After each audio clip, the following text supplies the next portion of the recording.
A man, alone in the woods, just trying to gather some firewood, comes across a woman in white, sitting in a wheelchair. Abandoned, silent, full of secrets. But what he doesn't know is this: her arrival will change his life and his daughter's forever. And this isn't just a story about helping someone. It's about two destinies crossing paths at the right moment, and the quiet bond that forms between them. Please don't forget to subscribe and like the video. The forest was unusually quiet that morning. It felt like the wind wasn't blowing through the trees, but straight through his heart. David Weber slung his axe over his backpack and pulled his thick coat tighter around him. Winter hadn't arrived yet, but the cold was creeping up from beneath the ground, like a warning. He was on his way back to the cabin where he lived with his little daughter Emily. The last light of the day filtered through thin branches, casting long shadows on the ground. David was used to this silence. Silence lingers longer around people who have suffered loss. And for years, silence was the only thing David could really call a friend. But then, he saw something. There was a figure in white, collapsed at the side of the road. Not moving. Was it danger, someone needing help, or just a trick? He slowed his steps. As the shadows grew longer, it took him a few seconds to realize what he was actually seeing. A wedding dress. Yes, he wasn't imagining it. White, dirty, torn. And inside it, a woman. Stuck in a wheelchair, one wool twisted in the dirt. She stared around with blank eyes. David's throat went dry. He walked closer and spoke in a careful but gentle voice. "Ma'am, are you okay?" The woman slowly turned her head. She looked at David, and there was something familiar in her eyes, not fear, but surrender. Like she was already used to people passing her by? "I guess. Not anymore," she said, her voice barely a whisper. It was obvious that even talking hurt. David dropped to his knees, raising his hands to show he meant no harm. "I'm David. I live nearby. Who brought you here? Can I help you?"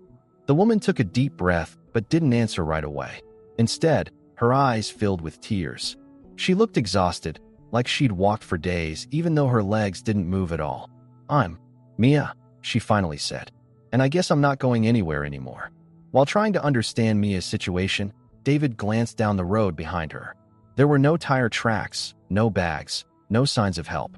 It was as if this woman had fallen from the sky. But David's gut told him this wasn't just a coincidence. This could be a beginning. "Your chair is broken. I'm not leaving you here alone," he said firmly. "My daughter Emily is waiting for me, but now you're our guest too." Mia looked like she wanted to argue, but then she lowered her head. She was just too tired to fight it. David picked her up. She was light, but the weight she carried wasn't just physical. As the tulle of her dress fluttered in the wind, David carefully settled her in his truck. The engine started, and the silence was replaced by the sound of uncertain hope. Mia barely spoke as they drove, but her eyes watched David in the rearview mirror. Every time he noticed, he tried not to look away. There was a heaviness in Mia's face, something she wasn't saying, like a hidden past, or a secret she was trying to keep. By the time they got to David's cabin, the sky had turned dark. When Emily opened the door and saw her dad with a woman in white, her eyes grew wide and her lips curled up. "Dad, is she a princess?" For the first time, Mia smiled. Weak, but real. "No," she whispered. "But today, someone made me feel like one." Emily dashed inside. "I'll get you some hot chocolate," she called. David helped Mia out of the chair. The first thing she noticed inside wasn't the warmth, but the simplicity. But every corner was full of life. A child's drawings, half-finished wooden toys, soup bubbling on the stove. When Mia was seated in an old armchair, she clasped her hands in her lap. David sat across from her, at eye level. "I'm not going to ask," he said, "why you were out there, who you're running from, or how long you've been in that chair. You don't have to talk about any of it. But I want you to know, you're safe here, even if it's just for a while." Mia looked away. "Sometimes a stranger can make you feel more than the people closest to you," she said softly. "And today, you made me feel that way." David nodded. Deep down, he knew this woman wasn't just anybody. Whoever left her out, there was part of a much more complicated story. But now wasn't the time for questions. It was time to help someone heal. That night, 3 different hearts beat under the same roof. One was heavy with the past, one was full of new hope, and one just believed with a child's innocence. And no one knew it yet, but fate had already changed the moment silence was broken in the woods that day. That night, David couldn't close his eyes for even a minute. While Emily slept peacefully in her room, Mia's presence had changed the whole atmosphere of the house. Not in a bad way. On the contrary, for the first time in years, there were footsteps of another adult in the house. There was no whispering, but her presence was quiet. Some people have loud hearts. Mia was like that. She stayed quiet, but the balance in the house shifted with the tired smile on her face. In the morning, mist clung to the windows. Mia was sitting by the kitchen window, back in her wheelchair. But when David had carried her to bed, he'd noticed her legs trembling slightly. He hadn't said anything then, but now he watched her quietly. "I made some fresh tea," David said, handing her a mug. Mia took it gratefully, but looked away. "Is Emily still sleeping?" "Even if she is, it won't be for long. If we don't make chocolate pancakes on weekends, it's a big deal," David said with a smile. There was a brief silence. Then he added, "I mean, if that's okay with you, we're not really used to having guests." Mia nodded. "I don't really have a plan for how long I'll stay, but I don't want to stay too long. Just until I get myself together." David looked at her directly. "What are you trying to get together?" He genuinely wanted to know. Mia wrapped both hands around her mug. "Myself." Right then, Emily walked in. She had just woken up, but her eyes were bright. "Today I'll show you our garden," she said excitedly. "We even have chickens, but one of them is a little crazy. She doesn't bite, but she looks at you weird." Mia laughed, and that laugh struck a match in David's heart. It was the first time he'd really seen her smile. Her face looked younger, lighter, but it didn't last long. Her eyes started to drift away again, like she didn't think she deserved to be happy. After breakfast, David took Mia out onto the back porch. There was an old chair at the edge of the wooden floor. David brought her a blanket. "If you want to get some fresh air," he said. But what Mia really wanted wasn't air. It was honesty. It was the truth. A moment to feel safe and open. "You know, David," she said suddenly, "I haven't always been like this. I mean, in this chair." David stopped and put his coffee cup down. No expression, no questions. Just waiting. "I had an accident. Or at least, that's what I told people," Mia corrected herself. But sometimes the truth and the lies get so mixed up, you can't even tell them apart. David's face tightened. "So, you can walk." Mia nodded slowly. "Yes, but I haven't shown everyone. I couldn't. Because when people saw me, they either pitied me or just stayed silent. None of it was honest. And me, I didn't want to show anyone the real me until someone actually wanted to see it." David's look didn't harden. On the contrary, it softened. "Who was he?" Mia stared into the distance. "My fiancé, Grady. Even just saying his name makes my stomach turn. He only loved me for the image he had of me. He wasn't heartbroken when he lost me. He was heartbroken when he lost my inheritance." "And he left you in the woods?" David asked, struggling to keep his voice steady. Mia lowered her head. "No, he did something even worse. He left me at a gas station, on the morning of our wedding, with my wheelchair. And then he just drove off without even looking back." David clenched his fists. But Mia kept going. "I could have gotten up and run after him in that moment. But I didn't. Because even my lie felt more honest than his love ever did." Silence settled over the porch. Only a distant bird could be heard. David stood up and turned to Mia. "Then don't lie here either. No matter what. I can handle pain, not lies." Mia closed her eyes. "No one's ever said that to me before." Just then the door flew open, and Emily came running with a big bouquet of flowers in her hands. "These are for you," she said excitedly. "I found them in the garden. They're a little crooked, but the colors are pretty." Mia took the flowers, her eyes filling up. "Thank you so much, Emily. They're really beautiful." Emily looked at her. "You're beautiful too, but sometimes you seem sad. If you want, I can draw you a picture so you won't be sad."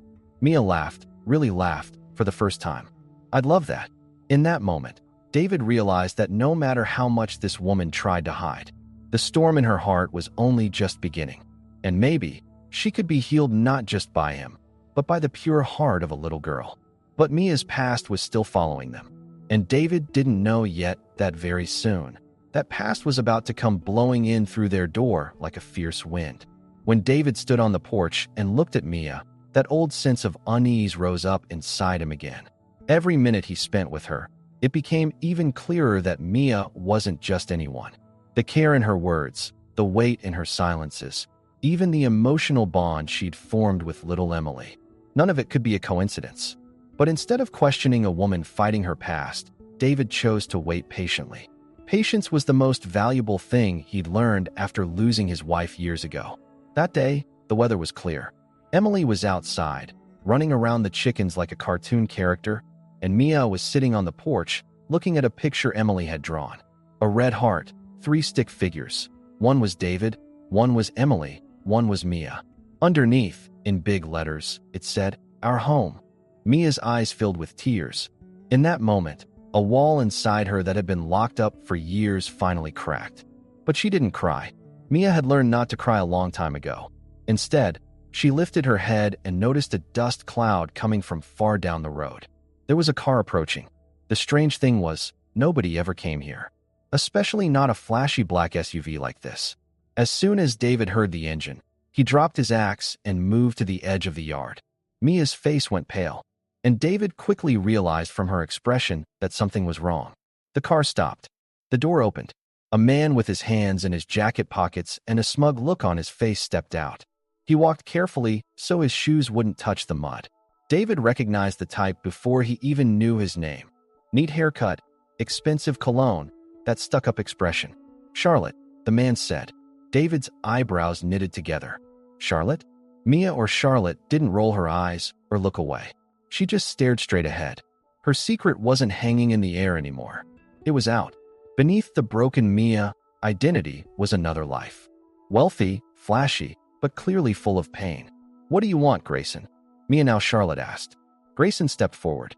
"I've come to take you home. This nonsense has gone on long enough." David stepped in, calm but firm. "This is private property. I suggest you leave."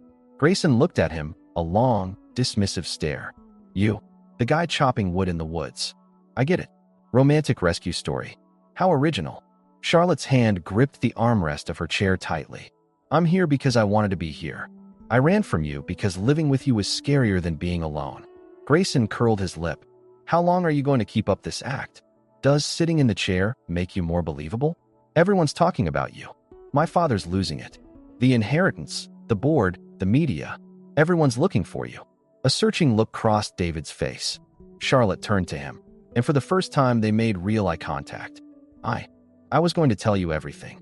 Grayson jumped in. "You were going to tell him, huh? When exactly? How long have you been lying to this guy?" David didn't answer. He just watched Charlotte. Not because of the lies or fear, but because he was finally ready to hear the truth. Charlotte stood up. "Yes, you heard right."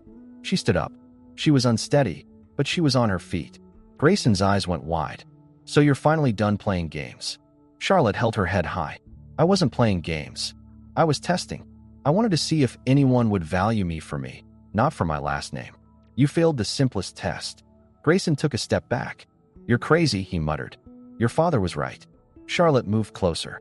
"Just go, Grayson. These people aren't like you, and I don't want to be like you anymore." Grayson headed back to his car, but couldn't leave without having the last word. "You won't be able to hide this much longer. The press is on your tail. Your father's already talking to lawyers to get you committed. He even warned me about you. This isn't a life, Charlotte. This is an illusion. That guy is a nobody, and your name means a lot more than this." David clenched his fists but didn't say a word. Charlotte just said one thing. "I'm not just a name anymore. I'm finally a person." Grayson got in his car and sped away, kicking up a cloud of dust. Silence hung in the air. Charlotte turned to David. "I was going to tell you, but every day, the more I got to know you, the harder it got to be honest. Because you're the kind of man who doesn't deserve lies." David's face was blank, but there was a crack in his eyes. "I trusted you." Charlotte couldn't hold back her tears. "And I didn't deserve that trust. But now everything's out in the open." David took a step back. "Then I guess now we face the truth together." And so, in the quietest moment of the story, the biggest storm had broken. The dust from Grayson's car didn't quite reach David's face, but its impact settled right in the middle of his chest. In that moment, the air changed. There was no wind, no birdsong, just Charlotte's breathing and David's silence. What was between them was still there, yes, but now it felt empty underneath. The truth was out, but trust was still hidden. Charlotte slowly wrapped her arms around herself, not taking a single step. She'd shown she could walk now. There was nothing left to hide. But the way David looked at her felt like a knife cutting through her. This man, he'd lived so honestly, so simply, that with a lie, It mattered just as much who you told it to as what you said. Finally, David's voice came cracked and heavy. When did you decide to sit in that chair and step into someone else's life? Charlotte swallowed. That day, when I was left at the gas station, I didn't want to stand. But it wasn't walking I gave up, it was life. Sitting in the chair felt stronger than walking. Because people finally looked inside me. Or at least, that's what I thought. David lowered his head. Did you ever really show me what's inside? Charlotte didn't wipe her tears away. I showed you the parts of me I was most afraid of. But at first, yes, I came with a lie. To protect myself. But then here, with Emily, with you. For the first time I wanted to be real. But my past got here before I did. Another silence. Does Emily know? David asked. No, Charlotte said. But she's smart enough to figure it out. Maybe even more than me. David shook his head. When I lost my wife, I told Emily everything. I didn't hide the pain. Because one day, she'll have to face everything on her own. If she can still trust me after knowing that, then that's her strength. But if Charlotte finds out one day and it shakes her world, can you handle carrying that weight? Charlotte closed her eyes. No, but we could carry it together. Those words hung in the air. They were spoken, but there was no answer. Because inside David, there was still a reckoning going on. For the first time in years, a woman had come into his life again. But this woman brought the truth in pieces. Still, something inside him wouldn't be quiet. But I love her, it said. You loved her. Emily was standing in the doorway, watching everything. Her little hands were on the window ledge, her eyes fixed on Charlotte. Charlotte noticed and leaned down, smiling gently. Emily, she said, I have something for you. She handed her a small box. It was made of wood, and on the lid was written hope. Charlotte had brought the very first box she'd carved for her. Emily took it excitedly and opened the lid. Inside were 3 small figures. A father, a daughter, and a woman between them, all holding hands. But each one had tiny carved scratches and cracks on them. Because, Charlotte said slowly, being a family isn't about being perfect. It's about staying together, even when you're broken. Emily hugged the box to her chest. Her eyes were misty, but she whispered with her lips, Are you going to leave us? Charlotte's voice shook. If you leave, I can't stay. But if I can stay, then I never want a life without you. David stepped in. It's not about just staying. Are you ready to be here with your truth, your lies, your pain? Charlotte didn't answer. Instead, she knelt on the ground. She put her hands in the dirt, feeling the reality beneath her feet. I want to stay here as the person I am. From now on, just as Charlotte. David's gaze softened. His eyes went to Emily. Emily nodded. Let's give her another chance, Dad. Because I still call her a princess. And in that moment, a door quietly opened. She hadn't been forgiven yet. She hadn't been forgotten. But a new path had opened to start over. The night was quiet. Outside, a gentle breeze bent the pine trees, and inside, the coals in the stove crackled as Charlotte stared at the ceiling without blinking. In David's house, in the small room, Emily's pastel crayons were still on the nightstand. She touched that little box. 3 figures, holding hands, all broken, but side by side. You told the truth, she thought to herself. But was it still not enough? David hadn't sent her away, but the old warmth was gone. His silence was no longer peaceful, it was a boundary. Emily was still full of hope, but there was a new kind of worry in her eyes. Children sense what's unsaid before adults do. And that morning, Charlotte got up early, got dressed, quietly packed her suitcase.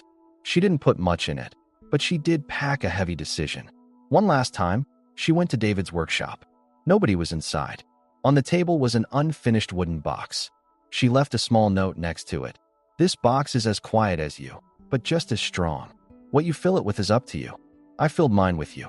And now I leave you the right to be yourselves. Before breakfast, before Emily woke up, Charlotte left the porch. She left her wheelchair behind. She walked away on her own 2 feet, quietly. This time she wasn't running away. Leaving was honesty this time. Because sometimes, for the good of the people you love, you don't stay. Down the path, she got in the car she'd left by the edge of the woods. She whispered to herself that she wasn't coming back. But somewhere inside her soul, a voice refused to deny she was always ready to return. When David came home and saw the wheelchair left on the porch, he understood. He went inside without straightening his back, but the first thing he did was go to Emily. She was awake, She needed a hug. "Where's Charlotte?" Emily asked. No smell, no sound. David knelt down. "Sometimes people love you very much, but still have to go. And that doesn't mean they didn't love you." Emily bowed her head. Her small hands landed on her father's shoulder. "But why would someone leave? If they loved us?" David closed his eyes. "Because sometimes the place you love makes you forget yourself. And you have to find yourself first." That day passed. And the next. 3 days later, David found an envelope in the mailbox. It was from a law office he didn't know. When he opened it, he couldn't believe his eyes. "With this letter, we are pleased to inform you that the mortgage on your property has been paid off in full." When he saw the name Charlotte Elizabeth at the bottom, he couldn't even stand up from his chair. She hadn't just left. She had gone, but also stayed. Quietly, behind the scenes, from afar, unseen. And in that moment, David understood, some people don't leave. They just become invisible. But their spirit stays at home. That evening, when he gave Emily the letter, the little girl whispered, "Do you think she'll come back?" David thought for a long time. His eyes wandered to the distant mountains. Then he bowed his head and answered, "I think. When she finds her way, she'll walk back to us. This time on her own 2 feet, real and ready to stay." Emily smiled. "Then let's not lock the door, so she'll know the way to us." David smiled. "The door will stay open, sweetheart, and the light will always be on." That night, they sat together on the porch. The stars weren't any brighter than before, but hope now lived inside the truth. As winter slowly retreated, the snow started melting in the corners of the forest. The earth was breathing again, and David, too, for the first time in a long while, wasn't just looking at the sky, but really seeing it. Still, every day he'd go out to the porch, drink tea with Emily, and quietly watch the road. There'd been no word from Charlotte. The letter, the wheelchair, the box. She had left them all behind, but in a way, they were still there in the house. Sometimes Emily would wake up from her sleep and whisper, "She'll come back, Dad. I saw her in my dream. She was wearing a dress made of wildflowers. Her hair was messy, but her eyes, they were still ours." At those moments, David would stroke her hair. "Sometimes, someone's eyes never leave you, sweetheart. Even if their body's gone, their heart stays." And then, one day, the weather was clear. There was no wind.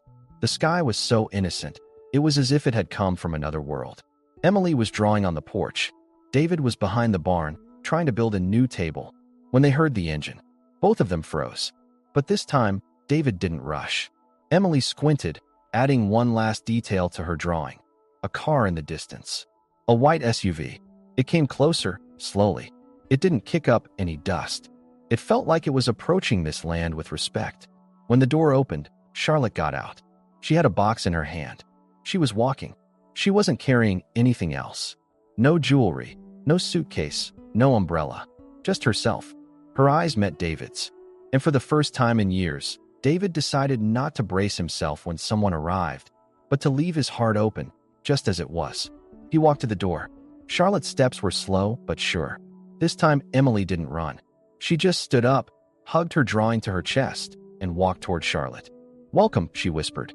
Charlotte knelt down, tears quietly streaming down her face. "Can you forgive me?" Emily handed her the drawing. 3 people holding hands again.